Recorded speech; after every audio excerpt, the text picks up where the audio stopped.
Imagine a guy standing 6'3" who could jump above the rim so easily it was like he had springs hidden in his sneakers.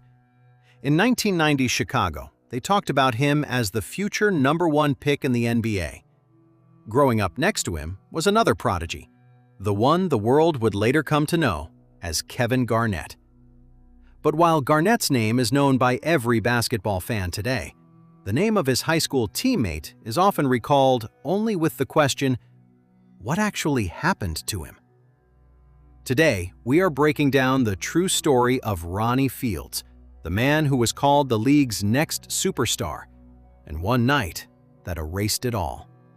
If, like me, you enjoy looking back at the great NBA legends of past decades, and you're interested in their true stories and little-known facts that are rarely talked about, be sure to subscribe to the channel.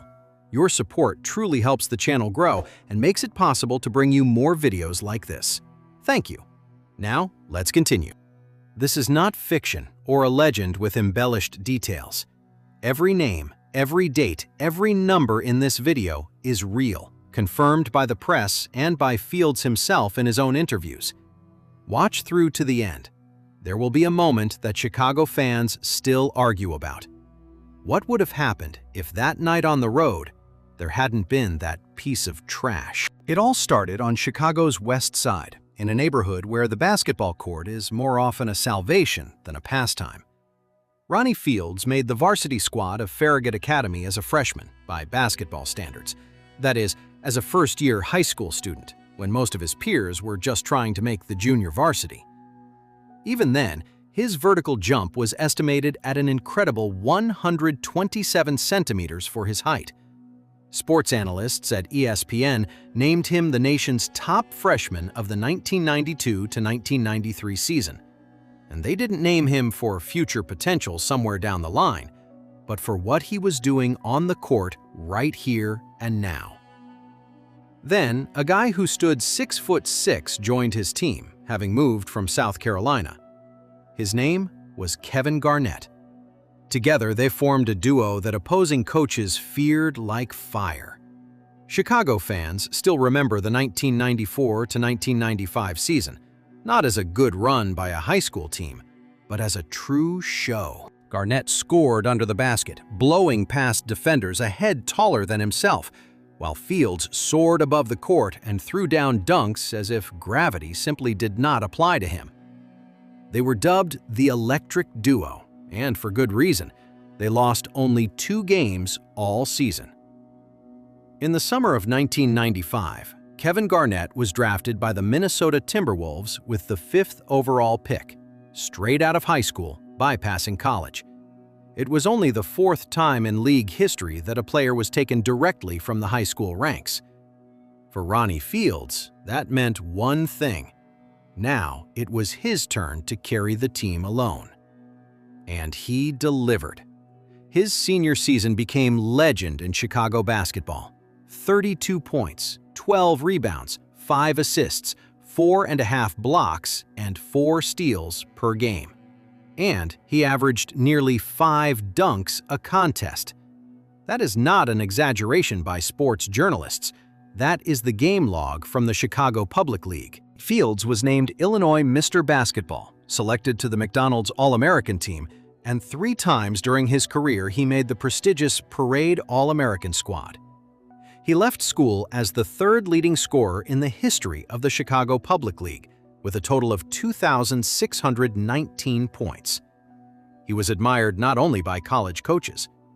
Legendary Chicago Bears defensive back Walter Payton and famous attorney Johnny Cochran wanted to represent his interests, before both passed away in the following years. For a kid from the West Side, that was recognition on a completely different level, the level of a future superstar. Everything was following one script. In those years, the NBA allowed players to enter the league straight out of high school, and the path taken by Kobe Bryant and Jermaine O'Neal, his own graduating classmates, proved it was real. There was just 1 week left before the start of the city playoffs. Ronnie Fields, as he had done hundreds of times before, got behind the wheel late at night. This time he had borrowed a car from an assistant coach. The road in Chicago's western suburbs was slick, He jerked the wheel sharply to avoid some debris on the roadway. The car fishtailed and slammed into a wall. It happened on February 26, 1996, 2 days before his 19th birthday. The diagnosis was terrifying even for a strong, athletic body: a fracture of the cervical spine. Doctors had to operate on 3 cervical vertebrae to stabilize his neck. After surgery, they placed a special device on him, a metal halo frame attached to weights that kept his head completely immobile. Fields later recalled that moment with bitter irony. Lying in a hospital bed, draped in wires and monitors, he was certain that in 2 days he would be back on the court to play in the public league playoffs. The doctor who walked into the room shattered that illusion with one sentence: recovery would take months, not days. Rehabilitation took 8 months. While his body healed, everything else he had built over the years crumbled. DePaul University, where he had been personally recruited by coach Joey Meyer, who saw in him a future star of college basketball, denied him admission. The university deemed him academically unprepared for enrollment. The dream of attending a prestigious college basketball program in his hometown evaporated in just a few months. And sometime after that, he was charged with a criminal offense related to misconduct. Fields pleaded guilty to a reduced charge and received probation. The very same guy who had been compared to league stars had, in a matter of months, turned into a cautionary tale, a story that older folks told younger ones as a lesson. See where one wrong turn can lead. The 1998 NBA draft passed without him. No franchise selected his name. The man projected as a first-round pick in the 1996 draft filed an application a year later and withdrew it himself, and a year after that went completely unnoticed.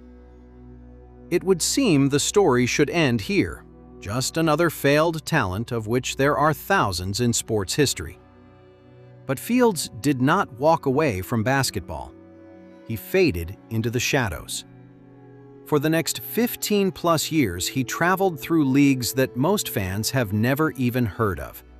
The Continental Basketball Association, where he had been drafted back in 1996 with the 73rd pick, became his new home.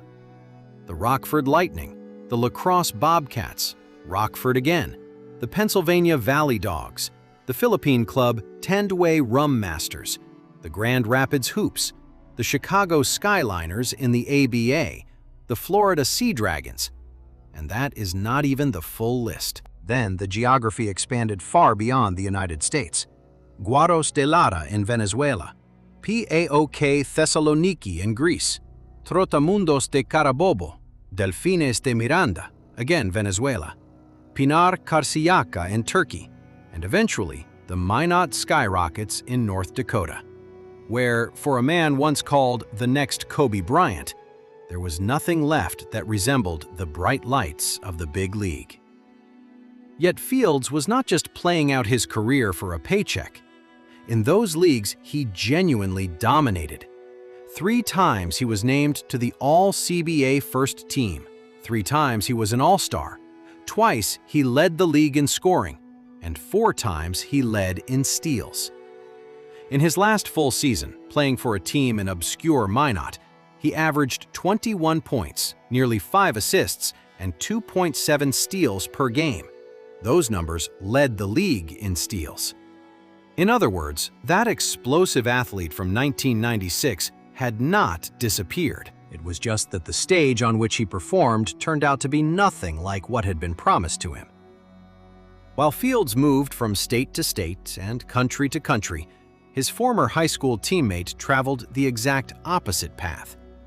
Kevin Garnett became one of the best players of his generation, 15-time All-Star, League MVP in 2004, Defensive Player of the Year in 2008, and an NBA champion with the Boston Celtics. Their paths did not cross for a full 10 years. And then a meeting happened that dozens of sports publications would later write about. The Celtics came to Chicago to play the Bulls, and before warm-ups, a guest appeared in the arena, Ronnie Fields. Garnett spotted him immediately. Two men whose fates had diverged so sharply embraced along the sideline as if they had never been apart. The friendship, born on the Farragut court, had survived both the glory of one and the fall of the other. Ronnie Fields' name in Chicago over the years became something more than just a sports story. He started being held up as a warning. Derrick Rose's brother once told reporters directly that it was the fear of repeating Fields' path that kept them away from bad crowds as kids. For some, he remains a symbol of a lost opportunity. For others, living proof that life after a failed dream of the league does not simply end. Fields himself never played the role of someone bitter about fate. 17 years after the accident, he told his story in a documentary called Bounce Back. In it, he said honestly, he regrets nothing. Not because the pain is gone, but because he understood. The story is not about how he failed to make it to the NBA. It is about what you do when everything you dreamed of since childhood falls apart. Today, Fields lives in the western suburbs of Chicago and coaches youth, first at his own basketball academy, then he took over the team at Hope Academy, just 10 minutes from that very Farragut where he and Garnett once made the stands rise. He passes on to the next generation not only shooting technique, but also what he himself did not understand at 19, that life does not forgive carelessness, but it does give you a chance to start over, even after the most devastating fall. Ronnie Fields' story is not a story of defeat.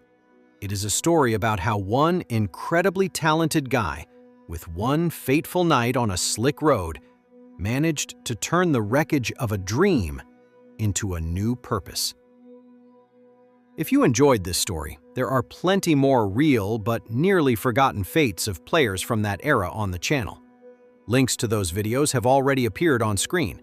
Go check them out and learn what became of other legends whose names once thundered across the basketball world and then vanished from the headlines.